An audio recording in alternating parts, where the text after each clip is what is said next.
Graça e paz da parte de Deus, nosso Pai, e de seu Filho, o nosso bendito e amado Senhor, Jesus Cristo, e que essa graça e que essa paz sejam multiplicadas na nossa vida em pleno conhecimento da vontade do Senhor nosso Deus. Quero saudá-los, dizendo que todos são muito bem-vindos ao culto desta noite, em que estamos seguindo nas nossas reflexões bíblicas na carta aos Gálatas, quando o apóstolo Paulo é o instrumento de Deus para, através da carta enviada aos crentes das igrejas da Galácia, nos ensinar a viver embaixo da graça de Deus e não da lei. Quero convidá-los a que oremos ao Senhor e após a nossa oração, vamos adorar a Deus com cânticos de louvor. Oremos ao Senhor. Bendito Deus, nosso Pai, nós lhe agradecemos a sua presença em nós e conosco, através do teu Filho, o nosso Senhor Jesus Cristo, que ao nos salvar, nos ensinou a viver embaixo da tua graça, para que vivamos neste mundo de maneira sóbria, de maneira justa e de maneira piedosa. Lhe agradecemos, ó Deus, porque o teu amor para conosco não tem fim, porque as suas misericórdias também duram para sempre, e as tuas verdades que habitam em nós pelo Evangelho do Senhor Jesus Cristo se renovam de geração para geração. Senhor, eu quero lhe pedir a bênção de sermos conduzidos pelo teu Espírito Santo neste culto, para que tudo que aqui fizermos contribua para louvor da tua glória, para edificação da nossa vida e salvação daqueles que hão de crer para a vida eterna. Aceita, Pai amado, o culto que agora estamos prestando ao Senhor. Aceita, porque nós o fazemos em nome do Senhor Jesus Cristo. Amém. Adoremos com cântico ao Deus da nossa vida, ao único Deus que é digno de receber o nosso louvor e a nossa adoração. Adoremos.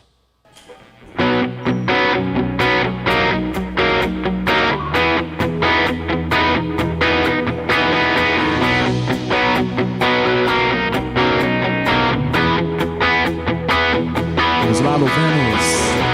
Eu te bendirei quando tuas bênçãos eu provar, quando teu rio me saciar, eu te bendirei.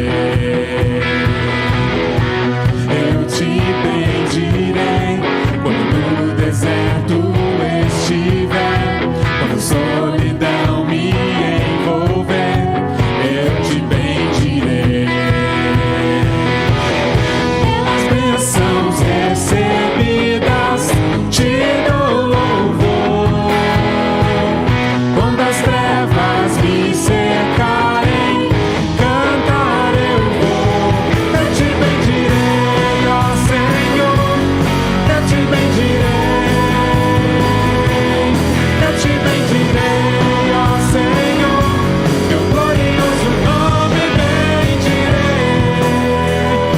adorar com palmas ao Senhor. Eu te bendirei quando o sol brilhar em mim, quando tudo certo estiver, eu te bendirei. Eu te bendirei no caminho de aflição. Se a dor tomar meu coração, eu te bendirei. Pelas bênçãos que o Senhor derrama sobre nós, pelas bênçãos recebidas, te dou louvor. Quando as trevas me cercarem, cantar eu vou. Eu te bendirei, ó Senhor, eu te bendirei. Eu te bendirei, ó Senhor, teu glorioso nome bendirei. Eu te bendirei, ó Senhor, eu te bendirei. Eu te bendirei, ó Senhor, teu glorioso nome bendirei. Ó soberano Deus, em ti confiarei. Tu és o meu Senhor, teu nome bendirei. Ó soberano Deus, em ti confiarei. Tu és o meu Senhor, teu nome bendirei. Declaremos ao Senhor: eu te bendirei, ó Senhor, eu te bendirei. Eu te bendirei, ó Senhor, teu glorioso nome bendirei. Eu te bendirei, ó Senhor, eu te bendirei. Eu te bendirei, ó Senhor, teu glorioso nome bendirei. Muito bem, agora voltamos para os momentos de ministração da palavra de Deus. Eu quero lhe pedir que abra sua Bíblia na carta aos Gálatas, capítulo 3. Nós temos sido, nas 2 últimas semanas, brindados com alimento espiritual sólido nesta carta, através da instrumentalidade dos pastores Ednei e Luciano. E agora retomamos, e eu quero convidá-los a lermos Gálatas capítulo 3, do verso 15 ao verso 18, porém, desde já eu quero destacar no estudo de hoje o versículo 15. É nele que nos concentraremos na reflexão bíblica desta noite. Leiamos o texto, Gálatas 3, de 15 a 18. Irmãos, humanamente falando, ninguém pode anular um testamento depois de ratificado, nem acrescentar-lhe algo. Assim também, as promessas foram feitas a Abraão e ao seu descendente. A Escritura não diz "e aos seus descendentes", como se falando de muitos, mas ao seu descendente, dando a entender que se trata de um só, isto é, Cristo. Quero dizer isto: a lei que veio 430 anos depois não anula a aliança previamente estabelecida por Deus, de modo que venha a invalidar a promessa. Pois se a herança depende da lei, já não depende da promessa.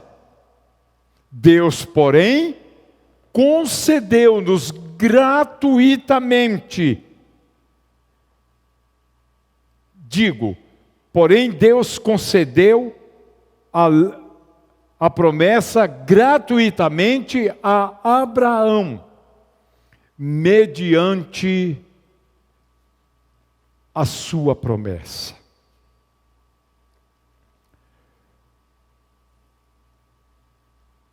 Meus amados, é por isso que essa carta aos Gálatas, dentro do contexto em que ela foi escrita, foi para nos ensinar a viver embaixo da graça de Deus. Isso porque é muito provável que o apóstolo Paulo tenha previsto que os seus leitores gálatas questionariam ou poderiam questionar duas coisas. A primeira, a lei de Moisés não tem precedência sobre as promessas divinas feitas anteriormente a Abraão. Esse poderia ser o primeiro questionamento. Repito, poderia ser este: a lei de Moisés não tem precedência sobre as promessas divinas feitas anteriormente a Abraão? Segundo questionamento: por que afinal Deus deu a lei? Ou seja, por qual propósito a lei foi dada? Olha o que diz o versículo 19. Qual, pois, a razão de ser da lei? Foi adicionada por causa das transgressões, até que viesse o descendente a quem se fez a promessa. E foi promulgada por meio de anjos, pela mão de um mediador. O apóstolo Paulo parece ter respondido essas duas perguntas ao afirmar que a promessa de Deus feita a Abraão foi feita muito tempo antes que a lei foi dada a Moisés, ou dada a Moisés, entrasse em vigor, muito tempo antes. Paulo estava afirmando que a promessa de Deus não podia ser anulada ou alterada pela lei. Por isso, veja o que diz o versículo 15. Irmãos, humanamente falando, ninguém pode anular um testamento depois de confirmado, ratificado, nem acrescentar-lhe algo. Se no capítulo 3, versículo 1, que foi aqui bastante bem explanado pelo pastor Edney, Paulo se dirigiu a seus leitores com um termo negativo, chamando os crentes da Galácia de insensatos. Aqui, ele usou um termo mais positivo. Você percebeu isto? No verso 15, ele não chama os crentes gálatas de insensatos. Ele chama de irmãos. O apóstolo Paulo esperava que seus leitores respondessem positivamente a sua carta e voltassem ao verdadeiro evangelho, aquele que ele havia ensinado e pregado pouco tempo antes ali na região da Galácia. O termo irmãos, usado pelo apóstolo Paulo, geralmente marca novas seções ou subseções na carta. Por exemplo, no capítulo 1, versículo 11, ele diz assim: faço-vos saber, porém, irmãos, que o evangelho por mim anunciado não é segundo o homem. No capítulo 3:15, ele volta a chamá-los de irmãos.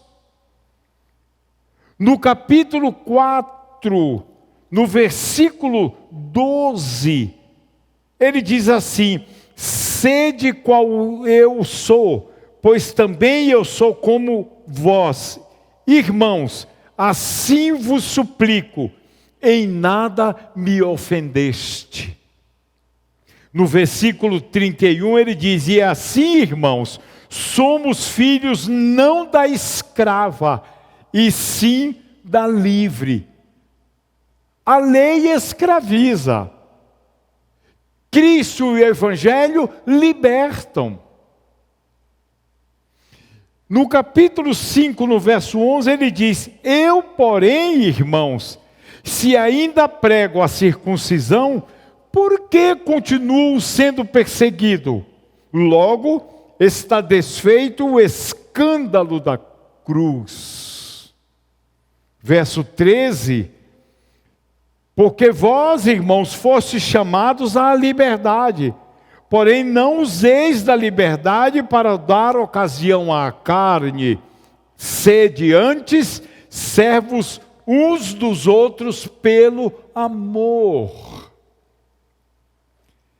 Capítulo 6, versículo 1, de novo ele diz: irmãos, se alguém for surpreendido em alguma falta, vós que sois espirituais, corrigi-o com espírito de brandura e guarda-te para que não sejas também tentado. E no verso 18, a graça de nosso Senhor Jesus Cristo seja, irmãos, com o vosso espírito. Amém. Portanto, o termo irmão, ele é usado abundantemente pelo apóstolo Paulo, a despeito de, no contexto desta carta, as razões que levaram o apóstolo Paulo a escrever esta carta, para dar um chacoalhão neles, para que eles entendessem a admoestação de Paulo. Paulo os chama de insensatos. Paulo usou a experiência espiritual dos Gálatas, capítulo 3, versículos 1 a 5, aqui explanado pelo pastor Edney, há 15 dias atrás, bem como trechos do Antigo Testamento, como está no capítulo 3, de 6 a 14, tão bem explanado pelo pastor Luciano na semana passada, para chegar às suas conclusões. Nesta conjuntura, o apóstolo Paulo começa a falar como homem, isto é, a aplicar princípios das relações humanas. Por isso ele usa a expressão humanamente. Se a gente tivesse tempo para ler Romanos capítulo 7, de 1 a 3, e Efésios 5, de 22 a 33, nós entenderíamos com mais profundidade o que quer dizer a expressão usada pelo apóstolo Paulo, quando ele diz, ainda, irmãos, humanamente falando.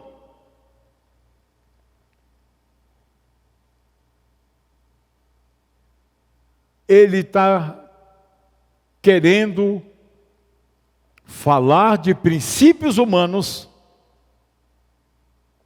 que norteiam as relações entre o ser humano convertido em Deus e, a partir disso, os seres humanos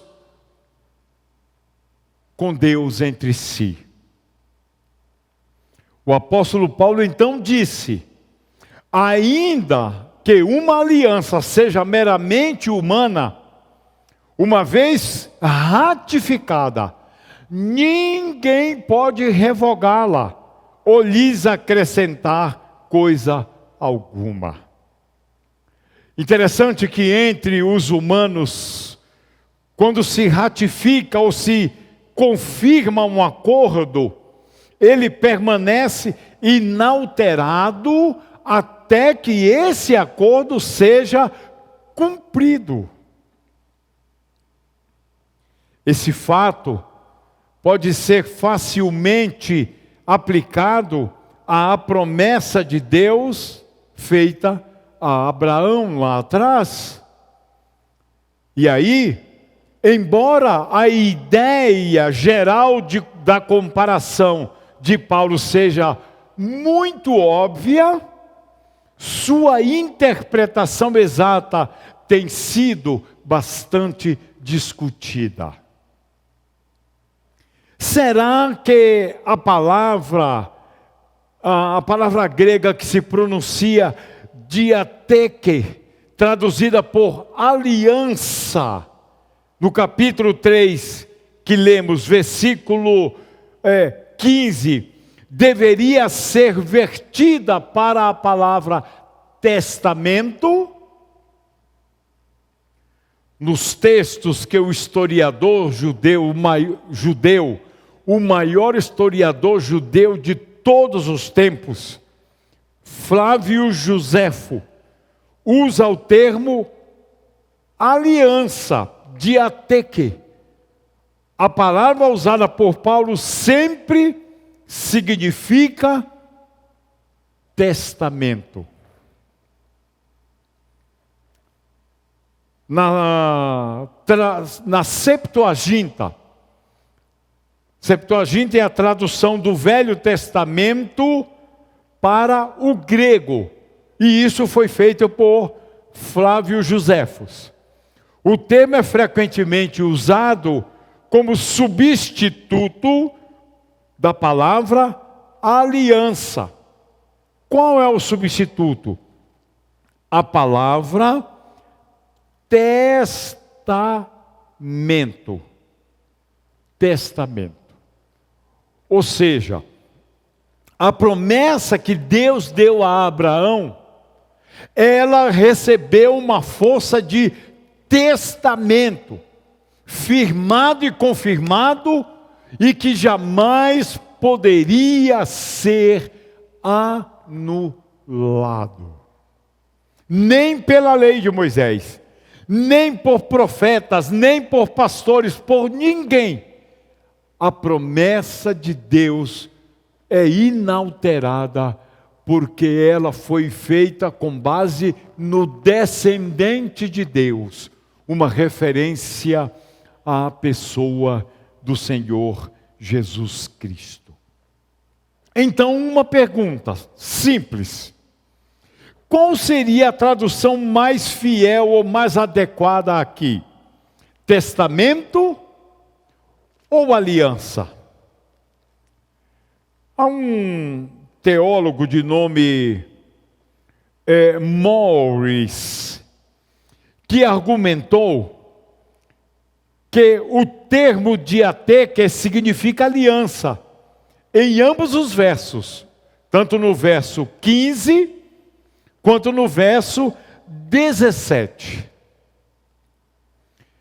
Escute o que Morris disse, abra aspas. A aliança devidamente ratificada, confirmada, significa que as partes chegaram a um acordo e a aliança expressa em termos do referido acordo. Vejamos, pois, dois argumentos em favor da tradução do termo testamento e não aliança. Porque Morris, ele se esqueceu de uma coisa fundamental. Abraão não fez parte do acordo. Deus não fez proposta a Abraão, você aceita, Não. Deus fez uma promessa a si mesmo. Por isso que essa promessa tinha como base o seu descendente, e não Abraão. E aí, a tese de Morris, ela cai, que ao invés da palavra aliança, a palavra de fato e de verdade é testamento. Quais são os dois argumentos? Primeiro, a palavra, ela estava sendo usada por Paulo no seu sentido comum, como Flávio Joséfo usou. E a linguagem de herança, como está no versículo 18, pois se a herança depende da lei, já não depende da promessa, a palavra herança está prevista no contexto. Em apoio à tradução da palavra por testamento, um outro estudioso teólogo de nome Boles afirmou, abram aspas, o que se aplica a testamento no sentido secular, ele é derivado daquilo, da promessa que Deus fez a Abraão. E aí também se aplica a palavra aliança no sentido religioso. Ou seja, uma vez ratificados ou confirmados, ninguém pode revogar ou acrescentar-lhe qualquer coisa. São estas as argumentações, porém, são estes, digo, os argumentos. Porém, nada, absolutamente nada, se apresenta de relevantes. A ideia principal de Paulo é que a promessa de Deus a Abraão foi mantida e cumprida, até porque Deus vela pela sua palavra para que ela se cumpra fielmente. A segunda questão diz respeito ao pano de fundo histórico da declaração feita pelo apóstolo Paulo. Sua exposição tinha como base o direito grego ou o direito romano. Um estudioso de nome William Ramsey mostrou-se favorável ao contexto grego. Ou seja, Paulo usou a palavra testamento no sentido grego da palavra. Ele observou que em muitas cidades do mundo grego, a validação de um testamento dependia do documento original ou da cópia autenticada e oficialmente registrada e confirmada como registro público. Se houvesse um testamento mais anterior, o mais recente seria rejeitado ou anulado, a menos que ele interferisse no anterior. Em contraste com isto, um testamento romano podia ser alterado diversas vezes pelo seu testador, enquanto ele estivesse vivo, mas nunca após o seu falecimento.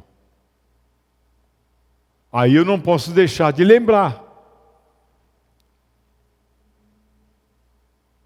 o que está escrito na carta aos Romanos, carta aos Hebreus, capítulo 9, versos 15, 16 e 17, que dizem assim: observe, por isso mesmo, ele é o mediador da nova aliança, a fim de que, intervindo a morte para a remissão das transgressões que havia sob a primeira aliança, recebam a promessa da eterna herança aqueles que têm sido chamados. Porque onde há testamento, é necessário que intervenha a morte do testador. Pois um testamento só é confirmado no caso de mortos, visto que, de maneira nenhuma, tem força da lei enquanto vive o testador. E é aqui mesmo, na carta aos Hebreus, que vamos ser abençoados com a seguinte expressão: que Deus é o mesmo ontem, hoje e eternamente. Deus não morre. O Filho de Deus morreu como autenticação do testamento, mas ressurgiu para dar vida à promessa de Deus. E aí eu volto a mencionar o que o teólogo de muito crédito, William Ramsey, disse: o último testamento cancelava todos os outros.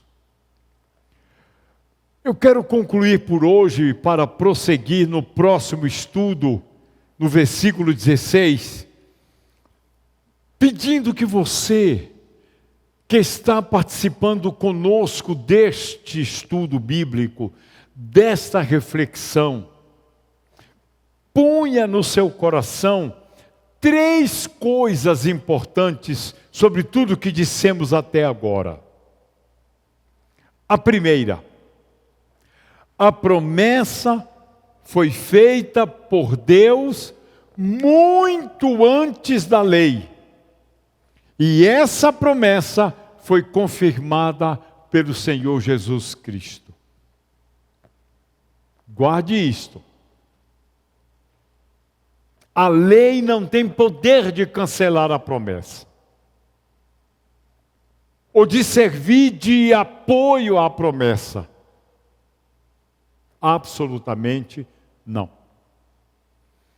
Em segundo lugar, guarde no seu coração: a promessa feita por Deus tem o status de testamento firmado.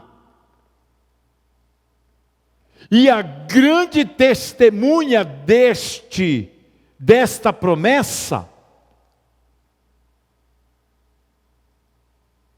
é Jesus Cristo, o Filho de Deus. Guarde isto. E finalizando, em terceiro lugar, ninguém, nem nenhum conceito, ou princípio, ou valor, tem poder e autoridade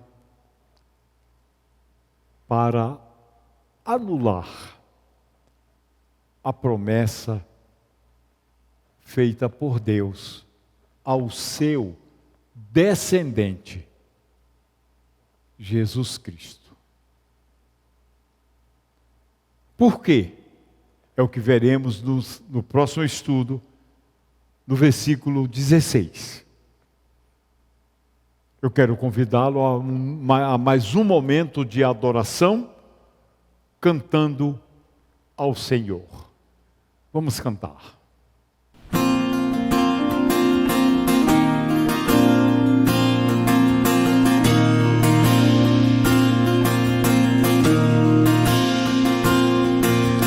Venho a ti me confessar, pra minha alma descansar. Sem tuas mãos perdido estou, guia-me por teu amor. Ó Senhor, de ti preciso, mais e mais preciso, meu defensor, justo e fiel, de ti eu preciso.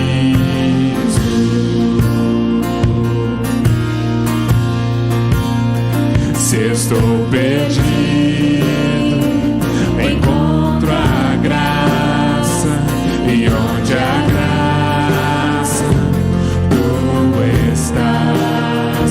Se estás aqui, a liberdade, tua vida em mim é santidade.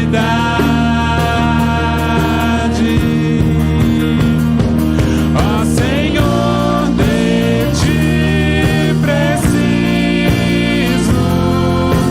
mais e mais preciso, meu defensor, justo e fiel, de ti eu preciso. E quando a tentação surgir, que minha vida cante a ti. E se eu não conseguir mais suportar, teu amor me guardará.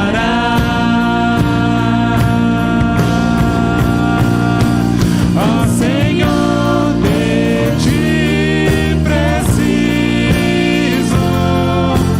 mais e mais preciso, meu defensor, justo e fiel.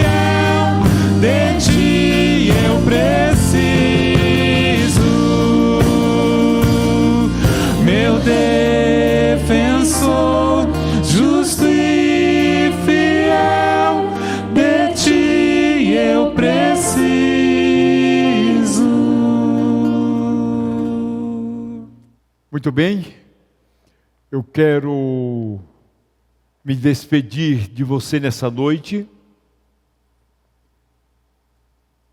pedindo que você leia, releia e leia de novo toda essa carta em Gálatas. Você vai demorar aí entre 30 e 40 minutos lendo calma e tranquilamente essa carta. Essa bênção de Deus, essa proposta de Deus sobre como viver embaixo da graça. E quando chegarmos no capítulo 5, ali está o auge do que seja viver embaixo da graça, o ponto alto. Aguarde. Vamos orar. Amado Senhor Deus, bendito Pai, eu quero lhe agradecer porque o Senhor mesmo cuida para que a tua palavra se cumpra sem nenhum tipo de alteração. A sua promessa, feita lá a Abraão, tomando por base o teu caráter e o teu descendente, ela é imutável, ela é para sempre, ela é inalterável. Pai amado, eu quero te pedir a sua bênção para esse novo momento pelo qual o Brasil passa de novo. A pandemia do Covid-19. Tem compaixão, Senhor. Tem misericórdia. Manifesta-te soberanamente para intervir do jeito que tu desejares. Manifesta-te, Pai. Muito obrigado pela tua presença. Muito obrigado por todos que nos acompanharam. Muito obrigado por este dia. Muito obrigado pela tua palavra. Porque assim oramos com gratidão. No nome do Senhor Jesus Cristo. Amém. Encerramos dizendo e estimulando você. Fique na graça. Fique na paz. Que Deus abençoe sua vida e a vida da sua família. Tenhamos todos uma boa noite. Tchau.